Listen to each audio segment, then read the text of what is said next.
Thank you to our entertainment sponsor, Revella. We have former Cardinal Brad Thompson. He will take the stage for Q&A.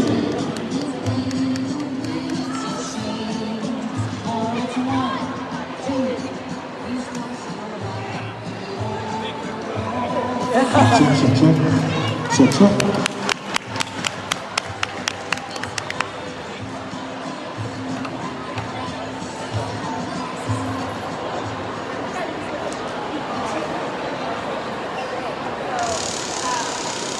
And welcome. So today we have World Series champion Brad Thompson, St. Louis Cardinal, and on the 2006 World Series. Brad, did you wear your ring? He brought his ring. Yeah, let me break that thing out so people pay attention. It's like when I talk to schools, unless you have a ring on, nobody pays attention to you. Let me get that, Lisa. Let's get that World Series ring out. Can we use that as an attendance prize? Yeah, absolutely not. No. Actually, I'll pick who wins it because you got to be slow. So I'll pick out the slowest person I can find here. All right. So he's getting that ring. It doesn't fit my ring finger. I got baby hands that like slipped off. Oh my! Look at that ring size, you guys. That old thing. So who's a big Cardinal fan? Everybody fan? All right. And Brad Thompson's your favorite all-time player, right? Right there with Stan and Lou. And Albert. It's usually like on the. I'm in the team picture. Okay. I get it. All right. So we're going to start off with some fun questions for Brad because I don't know if you guys know it, but Brad landed in the area. He actually lives here. He's one of us. We like that. So Brad, how did you end up in the area? How did that happen after you played? I think it happens like it happens for a lot of people. I married into it. So my wife is from Troy, Illinois, originally. 5 minutes down the street, here in O'Fallon. Very excited to hear this was going to be. Went to work today. That's it. No. So I love the area. We moved here, bought a house here in 2009 when I was still playing with the Cardinals. Wanted to keep my wife close to her family. And I got 2 kiddos that are growing up in the community, go to school right down the street, and I absolutely love it. Nice. So Brad, when you were growing up, you played baseball. Where was that at? Where'd you grow up at? So I grew up in a place a lot like O'Fallon, Illinois, Las Vegas, Nevada. Pretty much the same thing minus the corn and soy. And some casinos. Yeah, I was surprised when places closed here. The first time I was ever out in an establishment a little bit later and the lights came on. I said, what is that? They're like, it's last call. I go, what is last call? I have no idea what that is. But grew up in Las Vegas, Nevada. But the funny thing, I always get asked, like, well, what is that like growing up in a place like that? It's all I knew, right? So my family, nobody worked in the casino industry, so it's not like we were around the casinos all the time. My dad worked for the school district, laid carpet and tile. My mom stayed home with the kids. And normal life, just a very normal life, but in 120 degrees in the summer, that's all. And right now, Brad and I are sweating like it's 120 degrees. It is warm in here. It's because I'm nervous, I think. Are you guys warm? All right, good. You're nervous too. So I have to ask this: growing up, what was your favorite team? So I didn't have one favorite team. I had, because growing up in Vegas, like I get it. If you grow up around here, you're a Cardinal fan. Are there any Cubs fans hiding in here? Okay. I know you won't speak up if you're here, but you're probably like growing up in a region, you usually have a fan. But growing up in Las Vegas, we didn't have a team, so I gravitated towards players. And unfortunately, as I just pick on Cubs fans, the Cubs were on TV a lot, WGN. The Braves were on TV a lot, TBS. So I found myself getting home from school and watching a lot of those games. And fortunately for me, one of my favorite players ever growing up was Greg Maddux. So Greg Maddux played for both the Cubs and played for the Braves. And so I got to watch him. So Greg Maddux, as you know, Lisa, he's a Las Vegas guy as well, still lives out there. And one quick fun story about Greg Maddux is when I was a young kid, when I was probably 12 years old, I went to the Las Vegas Baseball Academy. Okay. And Greg Maddux was a guest instructor, and actually his brother Mike was as well. And I got a picture with Greg and Mike when I was 12 years old as a kid at this camp. After 2006, we win the World Series. I'm a guest instructor at this camp, as is Greg Maddux and Mike, and I get a picture with all 3 of them under the same banner. It's just kind of a cool... You have that? Oh, yeah. Yeah, I got it. That's pretty awesome. And if you don't know, Greg Maddox's brother is the pitching coach for the St. Louis Cardinals now, so that's kind of nice to know. So when you were growing up, what sports did you play? So as a kid, I played a little bit of everything. So baseball was always the thing that I was the best at. Shockingly, you look at this and you think great athlete, right? No, okay, but baseball was the one I gravitated towards the most. But I played basketball as a kid. I played football as a kid. Basically anything that got me outside, we played. Because that is something that I'm starting to see happen in the neighborhood with my kids is forget the iPad, throw out the Switch or the Xbox, get your butt outside and go play. Right. And that's what we did as kids. So I played a little bit of everything. I think that's important. So you're trying to build good athletes, play everything. I'm in agreement with that. I think it's great. And I also think the other side of it, when people play more than one sport, when you're good at something and then not good at something, you have a little bit more empathy than if you're only good at something. So I think that that's a good thing. I think it's a great thing.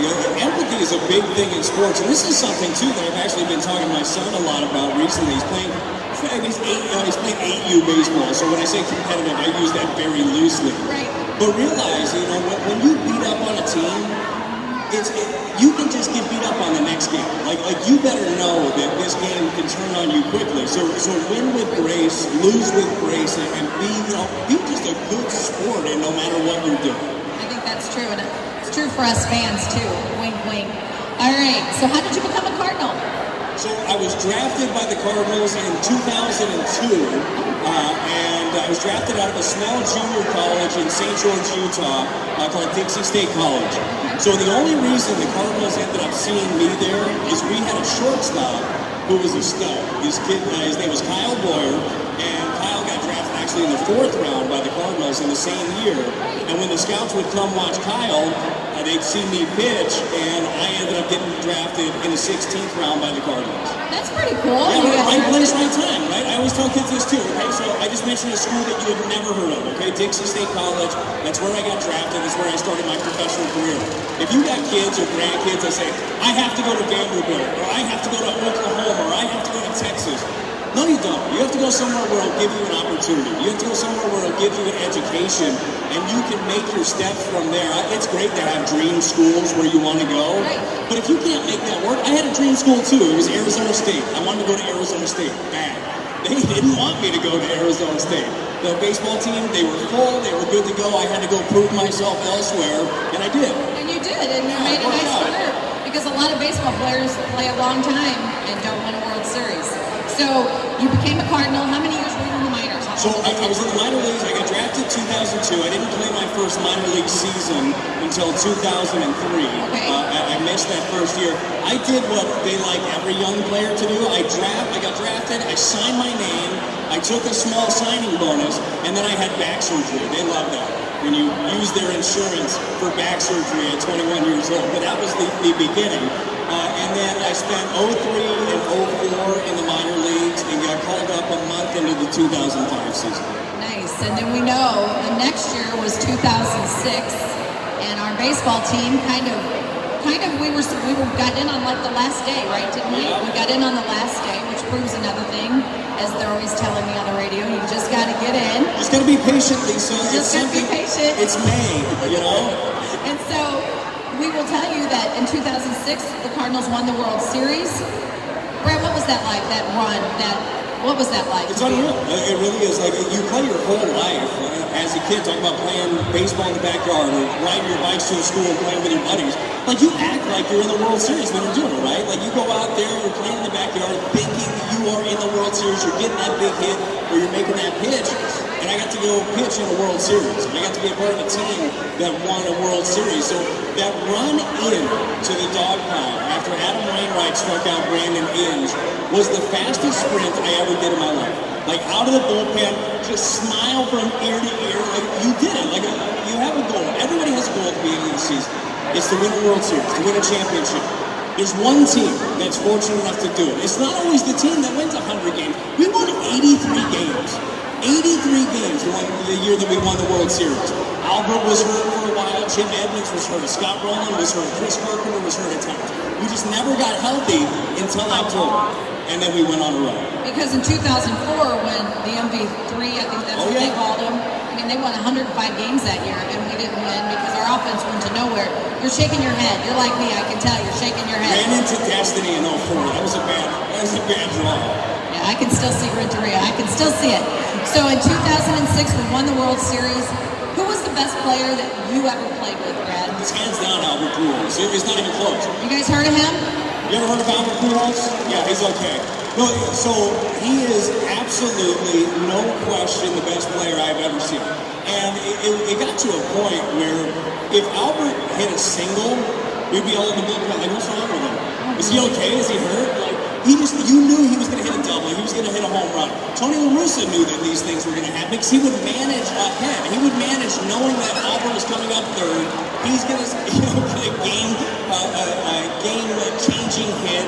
He'll manage the bullpen accordingly. But you just knew in any big spot, that was the guy to have up in a position. How cool was it last night, Lisa, to see him get hit number 3,013 and 14? I think. You know I would know that. Yeah, exactly. 10th all-time, just past Ripper Collins. So pretty neat to see Albert Pujols, who gave at least me and probably a lot of you guys the best 11 years of baseball that maybe you've seen in a Cardinal uniform for a lot of you guys. And to see it come back a decade later is really special. I think so too. And I want to say, I was at that parade in 2006. Is the parade just fun? A World Series parade? It's a blur, to be totally honest with you. Yeah, because there's just so much excitement and build up around it. But I'll never forget, riding in the back of the pickup truck, me and Anthony Reyes shared a truck. Anthony Reyes, as a lot of you remember, he got the nod in Game 1 of the World Series. And a lot of people are thinking, what in the heck did Tony do? Anthony Reyes, really? All he did was outduel Justin Verlander and win the ball game. So him and I were in the truck together. We're good buddies, still are to this day. And I just remember just seeing people everywhere. Any building where somebody can hang out of a window, any statue you can climb up on. Because St. Louis shows out. And we saw it for the Blues when they won the Stanley Cup a couple of years ago. Just, it's a sea of people. And I'll tell you this, and you know this, Lisa, there's so many former Cardinals and so many former Blues that still make their homes here in the greater St. Louis area. And it's because of you. It's because of the fact that people make Cardinals, make Blues feel welcome, and you love being a part of the community, and you feel it certainly every single day when you go to the ballpark, but you absolutely feel it when you win a championship. I think so too. So did anybody else remember that 2006 when Adam Wainwright made that shot of Adam Wainwright is still in my head forever. So what are you doing now, Brad? So now, Lisa, as you know, I do a radio show every day with a couple of guys. Jamie Rivers, former Blue. Anthony Stalter is the guy that runs our ship. We do a radio show on 101 ESPN. And we have avid listeners. Lisa's one of them. Lisa makes her way on this show every day, somehow, some way. She's fantastic. You are a diehard Cardinal fan. I am, and I have a feeling I'm sitting across from one right here. She keeps nodding her head. Yeah, diehard Cardinal fan. So I do a radio show every day from 2 to 6, and I also work for Valley Sports Midwest. So instead of pitching anymore, now I just talk about all the guys that do this stuff. So I work as an analyst in the booth with Dan McLaughlin about half the games. Jim Edmonds has the other half, and I work in studio doing pre and post game. And a third job, which is my kid's favorite job, is I run around the Fredbird all the time. We do a kids show that airs on Saturday mornings. And my kids don't care that I won a World Series, Lisa. They don't care that I played in the big leagues. They don't care that I know Albert Pujols and Adam Wainwright. They care that I know Fredbird. That's what matters. And what I appreciate about it, if you haven't listened, is Brad can always give you the perspective. It's from the baseball player's view. Because sometimes as fans, we get caught up. I'm probably most guilty. You know, one thing that Albert kind of spoiled us, if you really think about it, Albert Pujols' ability to hit in the clutch under the biggest pressure. They keep talking about these hockey players showing up, the big players. You know, Brad, when you played with him, Albert Pujols had that ability. It was unreal, wasn't it? The bigger the moment, the bigger he did. And so I think he kind of spoiled us in that 11 years that I want everybody to not get nervous and make that big hit. So I think Albert spoiled us. I totally agree with you, and I believe that there are some people that don't think clutch is a real thing, okay? Analytics, just information, okay, has taken over the game of baseball. It's taken over a lot of sports, and people try to quantify everything.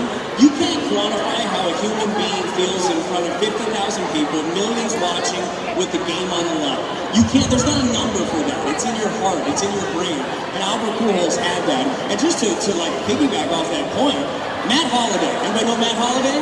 Pretty darn good Cardinal, wasn't he? Yes. Matt Holliday's going to be in the Cardinals Hall of Fame. I don't think that the voting has come out yet. Trust me, he's going to be there. Okay, Matt Holliday is going to be a Cardinal Hall of Famer. Matt Holliday, he was ridden hard in the beginning because he wasn't Albert. Basically, like this guy was one of the best contracts that the Cardinals have signed as a free agent. But if he didn't do the things to the level that Albert did them, then he wasn't succeeding right off the bat. It just kind of tells you how great number 5 was. That is true, and especially with Matt Holliday, because Matt Holliday was a great Cardinal, and if you don't ever hear him interviewed, he's proud to have been a Cardinal, like he's one of us. And so when he's interviewed, you can just tell he's a good man, but he had a great career. Unfortunately, he followed or was playing with Albert Pujols, so, I think he did a great thing that way. So let me ask you this. In today's world, we know you just brought up, like, launch angle. I'm a believer that you need a little launch angle, you need a little small ball. I'm a person that believes you need a little bit of both.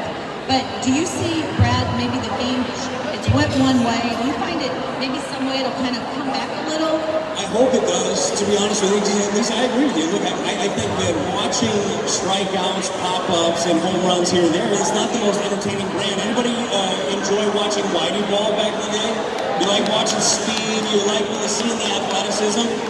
Who doesn't like that? It's energy, it's motion all the time. Like, that's what you want to see.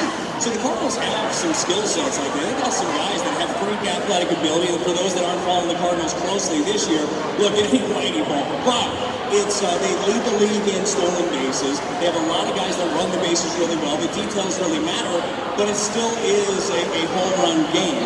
So a couple of things are going to happen. One, either you adapt or you die. Right? So if you're not hitting home runs with everybody, and then you're not doing the things like going the other way, taking advantage of the shift, you're going to struggle, and they're going to find somebody that does the job. Right? So somebody is going to do it.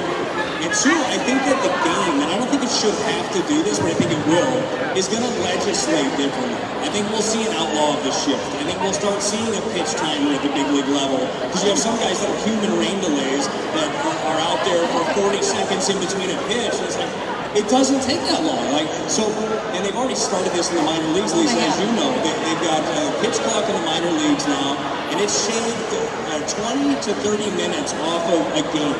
I mean, that's a big deal for anybody that tries to stay up at night, watch a 7 o'clock game.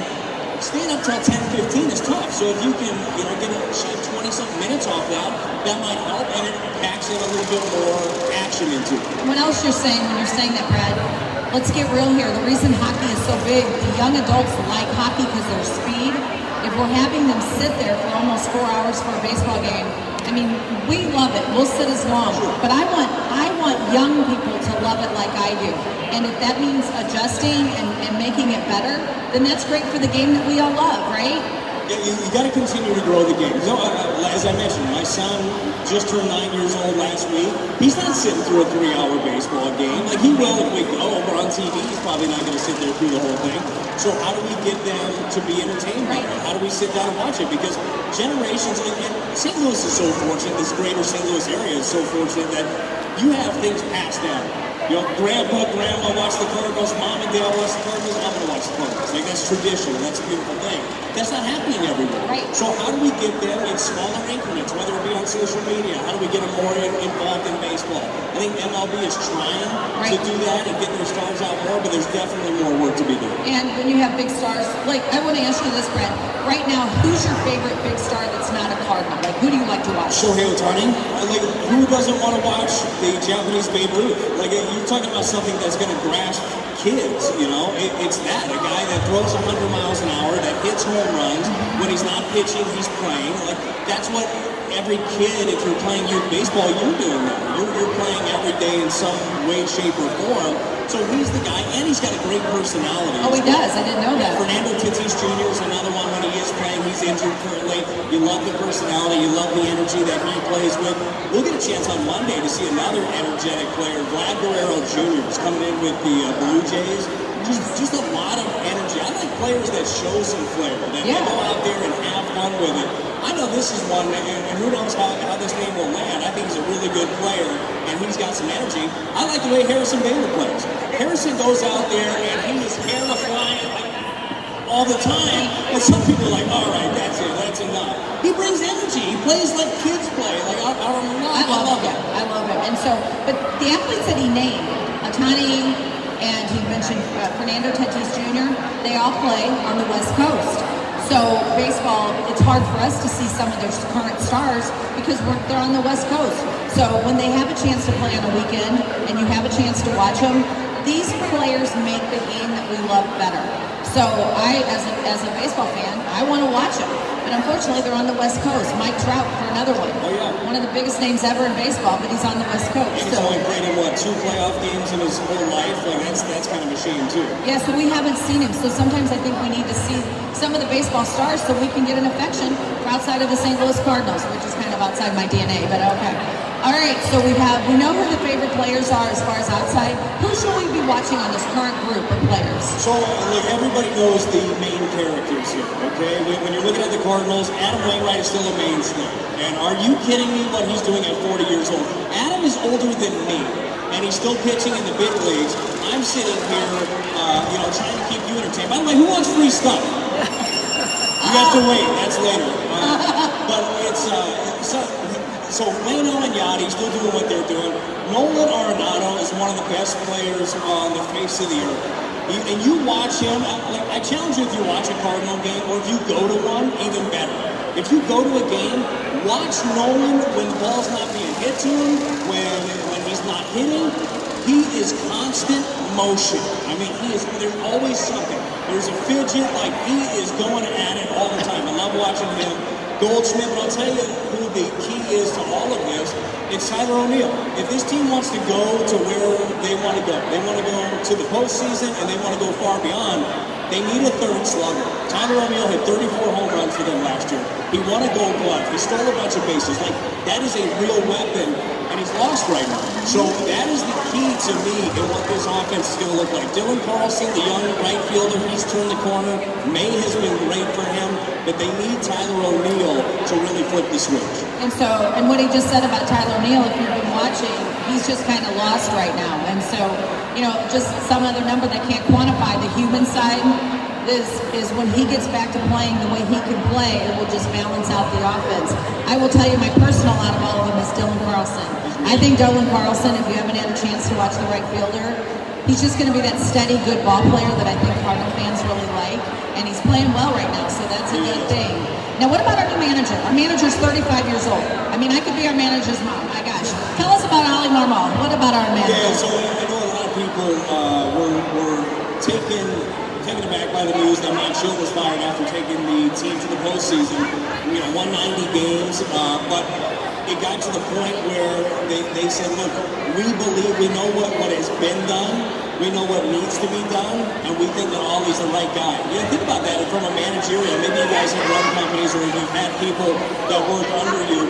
You know when you have reached the ceiling, and you know what you have to do to move forward. And that's what they did with Ollie. And Ollie used the term, and look, Schultz used it a lot as well. It's intentional. He's very intentional in everything that he's doing. He's very intentional in every conversation.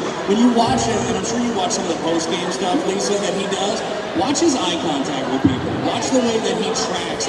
He is always intentional in what he's saying and what he's doing. And that communication that he has with the media, it's tenfold with his players. So if there is something where, you look at the lineup today and it's Brendan Donovan batting second, they move some things around. Well, guess what? He's talked to all of these guys about it beforehand. They trust him, they respect him, and I think that he's a really good leader. He's played the game, he's taught it at a high level, and he's been given the keys to a really big job, but he's ready for it. And you know what you think about, too, a lot of times, Ali Marmol didn't have this great career like some athletes have, but he had a good career, and if you think about something, the common denominator with Whitey Herzog and Tony La Russa, they didn't have great baseball careers, they had great managing careers. So, and we all, in St. Louis, we all have an opinion about what they're doing and what they're not doing, right? Because we're Cardinal fans. What do you think about Ollie Marmol? That's what I want to know, actually. Give me the fan perspective on Ollie thus far. So far, I don't really, I think they ended up having to make a decision about Paul DeYoung because he also got lost. I think I'll make my decision closer to the end of the year after we have a whole full year of him. I'll remember that. I know you will try to remember that when I'm blowing it up in 2 months. But my thing is now, lifelong fan, the tradition of my grandpa raising me. But Brad, what does make St. Louis a little different? I mean, right now you guys, we're second in attendance. And I say that all the time because I'm very proud of that. We're second in attendance. We're not the biggest market by any means. What makes St. Louis different than other markets? Well, real quick, just to your point, first in attendance, Los Angeles. How big is that market? The Dodgers are number one. It's huge, and the ballpark is huge. So it's what it is kind of goes back to what I was talking about a minute ago. Of what's different and what's special is the tradition of it. I mean, for the most part, and younger fans, and this is fine. However you go to the ballpark, why you do it, that's great. But you to a lot of ballparks. I get to travel with this job, and you see a lot of people that are going because of the event. It's an event, let's just go, let's party, let's have fun with our friends. You go to St. Louis, people are sitting down and watching the game of baseball and enjoying everything about it, and that's what makes it different. The fact that they clap, fans clap when the other team makes a great play. The knowledge of the game is on a different level. And I don't say that just to placate a fan base. I've been to all of these other places, and I've seen them, and it just is different. I feel like it goes back to the tradition. I think it also goes back to the Midwest values of just being good fans and being behind your team and respecting the opponent. And I really do think that's a big difference. I don't know if the rest of you are like this, but I can say whatever I want, and I do. But she does. But it's like family. If you're a Cubs fan, you keep your mouth shut. You're not talking about any of them. They're mine. I can yell about them, but you're not going to yell about them. So, Brad, you're here in St. Louis. You're on a radio show. You're on our Cardinal games. Do you have time, like, as far as your kids playing, are you going to be able to coach? So honestly, I love everything that I do. I love all my jobs. I'm truly blessed to be doing what I'm doing. That's the only thing that I hate is that I miss a lot. Oh. So anytime I get a chance to go to my kids' events, whether it's my son's baseball, my daughter's dance, or whatever it is. So you have two kids? Yes, I got a 9-year-old son and a 6-year-old daughter. And what are their names? Dylan and Lexi. Okay. Dylan and Lexi. So I make it to as many baseball games as I can. I coach on the weekends. I help out. They've got a great staff, but I try to help however I can. And I try to do a lot of teaching at home when it comes to baseball too. So I talk through the games with my son if I missed them. Technology, by the way, is amazing. They got this thing called Game Changer where I get to follow along with everything that's happening. There was a game last week, and I won't tell you which one, because I don't want you to go back and watch it. I have no idea what happened in the Major League Baseball game. I was sitting there following Game Changer to see what the 8-year-old Phillipson Bombers were up to, because I care, right? I'm being dad right there. Sure, I got a job to do, but I'll figure that part of it out. But I honestly, that's like a dream. I love to be able to coach. I love to be able to have like a youth facility and just kind of continue to grow the game of baseball. I think that's further down the road. And I think when you grow the game of baseball, again, that's what we all want because we love this game. So Brad's got a family. He lives here in O'Fallon. He's a World Series champion. Did you play? I didn't ask this. Did you play for any other teams? I did. I played for the Kansas City Royals for one season in 2010. Only played for them a couple of months in the big leagues. I played in the Houston Astros organization in AAA. I played for the Twins organization as well. I played in the Dominican Republic. And I don't speak Spanish, so I got to tell you, that was a rocky 2 months there. That was tough. I suggest any young kid learn a second language, please. Seriously, like that might help out a bit. I took French in high school, did not play in France. So it didn't work out. Like, choose one that you might actually use. And then I bounced around and played independent ball. I played professionally from 2003 all the way through 2013, and then lucked out afterwards, just jumped right into a radio job. And honestly, don't tell my wife, is this live streaming? I haven't had a real job, honestly, since I was about 16 years old when I was working at Babies R Us. So Brad, did you get to the 10-year mark in baseball? I know that's kind of the... No, I wish. I barely got to there. I'm just under the 5-year mark of Major League Baseball service. So I got about 12 years of professional experience, but just under 5 in the I don't know if you guys know this, but a 10-year mark, then that's like a big deal for people. So because very few human beings get to that level, and then they get like a pension. Is that correct, Brad? Yeah, so the way the Major League Baseball pension is you're prorated. So you get a pension no matter what, but you're fully vested at 10 years. So, I mean, you get 10 years in the big league. First of all, financially, you should be pretty okay if you get 10 years in Major League Baseball. But after that, you're fully vested in the pension, and you end up making a pretty good living when you're done. When you're done, we have a guy who's local, Kurt Reeder, that lives in Nashville. Yeah, and I've seen his house, and so He's doing okay. he's doing okay. He had a really good career. I think his pitching is really good, and his coach, and he always beat the Cardinals, a soft toss and left-hander. So we struggle on the struggle bus with those athletes. So Brad, is there anything else you want to tell us about your career, staying here, whatever that you'd like us to know? No, I would just say this: for anybody, again, if there are any kids around, they're probably in school. That's actually really smart that they're in school today. Or if you have grandkids or kids yourself, encourage them. Encourage them to get out there. Encourage them to play. Encourage them to play multiple sports and realize, and this is something, again, as a parent that I'm kind of working through right now as I watch my son's 8U team, and I'm sitting there like this, oh, no. They're kids. Like they're gonna mess up. They're gonna do kid stuff. Teach when you can teach, but be as positive as you can. One thing in youth sports that I gotta tell you is already bothering me is us, parents. Parents suck. Like seriously, like there are parents that are mean. There are parents that are just overboard, yelling at their kids, yelling at the other kids, yelling at the umpires. Cheer on your kid, okay? Be positive, be happy, be a good influence. You think that you're gonna go out there and yell at the umpire? You think your kid's not gonna think you can do stuff like that? So I would just say be encouraging, be a positive influence, because if you do that, our kids, our grandkids are gonna be okay. I always think that you guys, the kid that, is the big stud here in O'Fallon, then in the conference and he goes to college, he's the big guy, right, his whole life. And then he plays for the Cardinal and he's the 25th guy. We're like, don't put that slug out there. I always think that your whole life you've been the guy, and then you're the guy that we don't want to see. It is funny, real quick. So I got drafted, right? Got drafted 2002, go to spring training for the first time in 03. And I'm like, okay, like I'm really good. I'm a professional baseball player. Like this is good. I show up to spring training. The first guy I watched pitch is a guy named Blake Hawksworth. Blake Hawksworth was a first-round pick, and I watch him pitch, and I go, oh my God, I shouldn't be here. I have no chance to do what that guy is doing.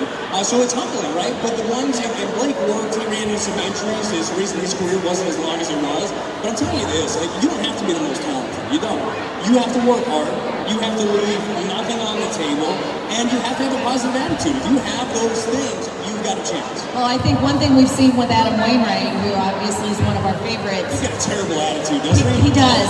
And we don't respect the fact that he's came back from elbow, Achilles, but he's reinvented himself. And as an athlete that has made a lot of money, he doesn't have to do that. Something's driving him. So I just feel like Yachty, Albert, Waino, I love the fact that we have them, but it's time for some new guys. Let's have some new guys bringing it to the table, right? So Brad Thompson, we thank you for being here. And if you want to listen to Brad, he's on 101 ESPN Fastlane at 2 o'clock every day. If you want to listen to Lisa, she'll be on there at some point too.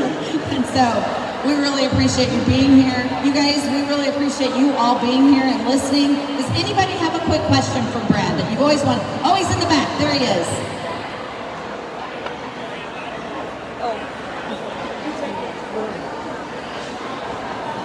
All right, my question is, if you were the hitting coach, what would you tell Tyler O'Neill?